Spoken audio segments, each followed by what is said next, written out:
And welcome back to the Hot Lap. We are talking that Red Bull seat for 2025. Yes, one of the most, probably the most illustrious seats in Formula One for 2025. Who is it going to be? And as we know, certain Sergio Perez, maybe he was lucky to get that drive again in 2024. He did have a contract. Red Bull stuck to that contract. There were massive question marks over it. Partly, I think, because Daniel Ricciardo didn't quite impress.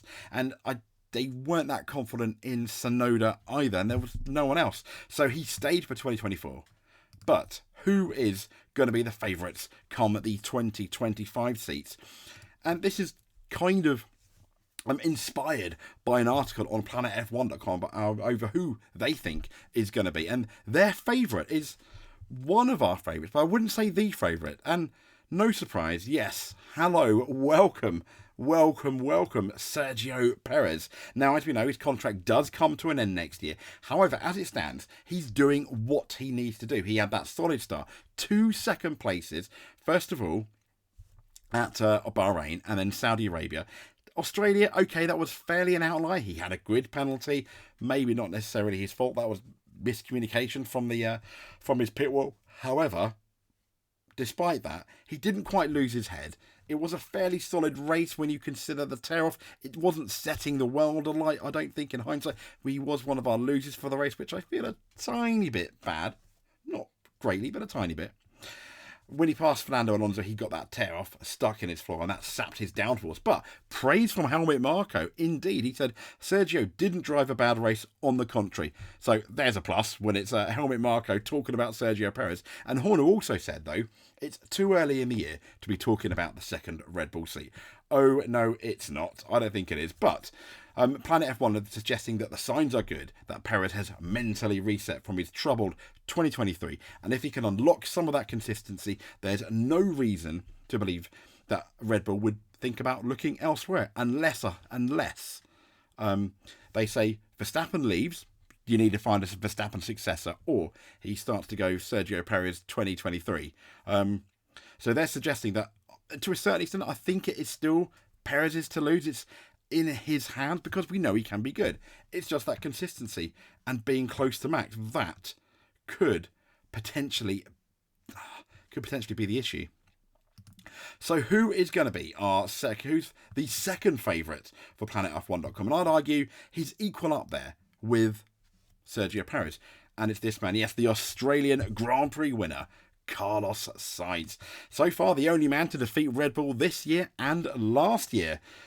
So he's had a solid start to the year, in spite of missing one race. And there's even suggestions that had he not missed that one race where Ollie Behrman did a fantastic job, let's be fair, he may well be leading the championship. And even Christian Horner has jokingly labelled this guy as a Red Bull's nemesis. But could he be a contender for Perez? Well, there's few doubts about his consistency and what this man is now capable of stepping up. And it's worth remembering that he does have an extensive history with Red Bull, having climbed those junior ranks, being with Max Verstappen in the Toro Rosso in 2015. But, and here's the but, that is where that potential problem lies, because it wasn't really both of them. It was daddy problems. Yeah, both their fathers, Carlos Sainz and Jos Verstappen, respectively, didn't really get on. And there's a concern and that's one of the concerns and potentially one of the reasons he never did get that Red Bull seat, despite, let's be fair, being more than talented enough. Now he is an established front runner. As we know, he's leaving Ferrari at the end of the year because they chose Lewis Hamilton. I still think that's not a bad move. I know he's been completely slagged off in the press, but I still think on this day, right now, you'd probably still choose a Lewis Hamilton over a Carlos Sainz, even though I think Carlos Sainz is a top draw. But Hamilton comes with all that. I mean, Ferrari stock price did rocket, yes. There were obviously, I think, quarterly very positive earnings in there as well. But overnight, it was a massive, massive bonus. But I think any team that overlooks this man would be, how do I put it, unwise to overlook Carlos Sainz. Absolutely. However, our next guy could be equally interesting. And yeah, Also from Spain, Fernando Alonso. Now, age, as we know, is firmly against him. However, his insistence that he's still got years left in him, he does have some mixed messages, though, saying he's still yet to decide on what he's going to do with that retirement. But he still has what it takes in the short term to bring home those wins and maybe even a championship. I mean, say, for example, Max Verstappen goes, Fernando Alonso could realistically, in that Red Bull, if it's as good as it is this year and last year, win that championship. Top guy, one last hurrah. But it says but I kind of agree with Planet F1. They basically say unless Red Bull fancy annoying Verstappen with a driver who likes his team focused around him, and as we know, he's very political, he might not make as much sense as the likes of Carlos Sainz, who, even despite the alleged tensions, I think would be a lot calmer in the other seat alongside him. The only issue with the Sainz thing is if he does start beating Verstappen, which, while many might think unlikely, is definitely not impossible. He's going to be up there, I think, with peak Ricciardo in terms of troubling Verstappen. May not beat him overall, but there we go. Now, reports from the German media on Monday, though, suggested Horner has eyes firmly set on Alonso for 2025. Other reports have suggested these same suggestions have been planted by Alonso's cap. However, in the right circumstances, it does make a lot of sense. He's most certainly talented enough. So, who is next on, well, I don't want to say the block, but, you know, the list? Who's sitting against the wall, waiting to be picked, like a football team at school? Well, potentially this guy, Yuki Tsunoda. And they suggested it's the most likely internal promotion. So, as we know, their driver program has produced some top-level talent over the years. Daniel Ricciardo, Sebastian Vettel alike. Now, having not taken, and Mr. Verstappen, of course, having not taken a chance on one since Alex Albon, who was very average, but he has done that absolute 180 on his career. Yuki Tsunoda is slowly coming out on top of Daniel Ricciardo at the moment. And that would, in terms of people at inside Red Bull, make him that lead candidate, particularly as the Japanese driver has now what is an unprecedented fourth year in the, well, now Visa Cash App, but yeah, essentially the old Toro Rosso AlphaTauri team. Now, Tsunoda, he was fortunate to weather the winter, so to speak, as Honda allegedly had to lend their support to him to secure that seat. But Tsunoda has justified it by, at the moment, being a clear step ahead of Ricciardo. And with all eyes on the RB shootout, we've always said only one of them's going to survive this year. He's coming out on top. So his 7th place finish in Melbourne, which was, yeah, okay, he got promoted thanks to Fernando Alonso, but a massive thumbs up. Even Marco, once again, he's out there with the love. He said every lap he was competitive and didn't do anything wrong. He was calm. But he was reluctant to say that Tsunoda is in the lead. He did say, Marco, one swallow does not make a summer, so he has to improve more before he can be considered in this direction. But I think more of the same, and it's going to be hard to ignore Tsunoda's plight. So who could possibly be next? Well, bit risky, I think, this one. But yeah, Planet F1 just saying. And I kind of think it's not impossible, but unlikely. This man here, Liam Lawson, as we know, he was fairly unlucky not to land a 2024 seat, thanks to Ricciardo thanks to Ricciardo and Tsunoda being re-signed. Yes, he was very upset. I think if you saw the Drive to Survive, or any other behind-the-scenes interviews that he's had, he was fantastic during his 5-race stint. He was still beaten by Tsunoda, but when Lawson has the backing of Helmut Marko, and who still says he needs more races to see what he's truly capable of. Now, he doesn't plan to race in 2024, but the Red Bull Reserve has no chance to tilt the scales in his favour until he gets back into a racing car, albeit he's still thought of very highly. If he goes in the car and has an absolute disaster, which I don't think would happen, but yeah, it's the other side of the mountain, so to speak. But he may get his chance before season's end, because there's all these rumours that they may axe the struggling Ricciardo over the summer.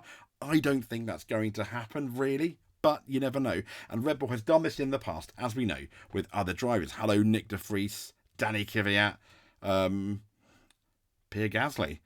But there's little chance of him doing enough, they said this year, to be considered. So, possibly, but yeah. Next up, They're even suggesting this guy. Yes, he is favourite for the Audi seat, but Nico Hulkenberg. And they're saying unless Red Bull is aiming to build for their future with a talent that could succeed Verstappen, a hiring to what was aimed for with Perez could be the avenue. He could be the Perez that they always wanted. And to this end, he is a solid midfielder. He may well bank that podium finally. And since his return last year, he's been consistently better than Kevin Magnussen, who was consistently better than Mick Schumacher. And his talents are crying out for a more competitive car. I mean, he was unhappy, despite Haas saving his career. He was kind of unhappy at Haas. So he's been 10 plus years in F1. So this would be considered almost like a last hurrah.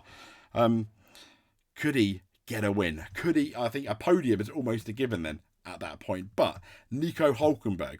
So there's a couple they don't mention, which I kind of want to, I would very much like to get into. And although a lot of people have been kind of unfair on this guy, I do think Daniel Ricciardo is still in with a shout. Why? Well, there's only been 3 races. Yes, he's been very avid for 3 races. However, say, for example, he does a turnaround, qualifies like he does in Mexico for the Japanese Grand Prix, and then starts absolutely beating Tsunoda, then he's definitely back in the game. Yes, he's very unlikely at the moment, but I wouldn't say impossible. He still has a chance. He's obviously got Japan, China, which he knows quite well. He is a Monaco specialist, and we'll see him back at Monaco. People have suggested he's not too happy with the car, that maybe that's an excuse. However, I still don't think at this stage it would be wrong. It would be wrong to rule out Daniel Ricciardo. And also another former Red Bull alumni, this guy here, Alex Albon. So James Vowles has said he's got a contract for 2025. He's not going anywhere. However, I think if Red Bull really wanted him, I'm pretty sure a deal will be made for Mr. Albon. And one thing, would Alex want to go back in that Red Bull environment where he, rightly or wrongly, struggled very much? Who knows? However, I do think if he was, he's a lot more mature and he would fare a lot better against Max Verstappen. And by his own admission, I think he did, in interviews, he said when he looked at the gap between Verstappen and Perez, it was not really that much of a difference between Max and Albon. And therein lies your proof, albeit now I think Albon is a better driver. And I think you put Albon versus Perez in the same car that they're familiar with, I think Albon wins hands down. 7 out of 10 times. So let's just then, as a conclusion, go through the favourites. I think Sergio Perez, if he doesn't mess up, pretty much, it's his to lose at the moment. However, it's really, really hard to ignore Carlos Sainz, who is currently unemployed, very talented. It's just those daddy tensions potentially between the dads at Red Bull that could be the deciding factor. How about this guy? Keeping him in one final last hurrah. He's definitely good enough. He's really political though. I don't think it would end well with him and Max Verstappen, even it's a year. But internally, why don't they promote Yuki Tsunoda? He has been solid. He's been showing Ricciardo his dust at the moment. Or will they be really taking that risk on Liam Lawson? Absolutely fantastic rookie. Very risky, but you never know. Nico Hulkenberg, could he finally get that podium with Red Bull? Dependable, solid midfielder. He's kind of like the Perez that they wanted Perez to be, if you know what I mean. Or this guy, he still has a chance. He's not gone yet. Has he still got it? I think he could turn his season around. Let's have that fingers crossed. Monaco specialist, imagine that. And last but not least, former Red Bull driver Alex Albon. He's really matured, 180 in his career. Could he go back as well?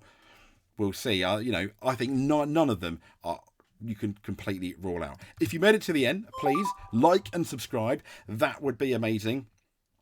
And I mean everything you do, all the comments, all the likes. We try and get to your comments all the time. Maybe it takes me a couple of days, but I really, really appreciate it. So thank you so much, and we will speak to you soon. Stay tuned.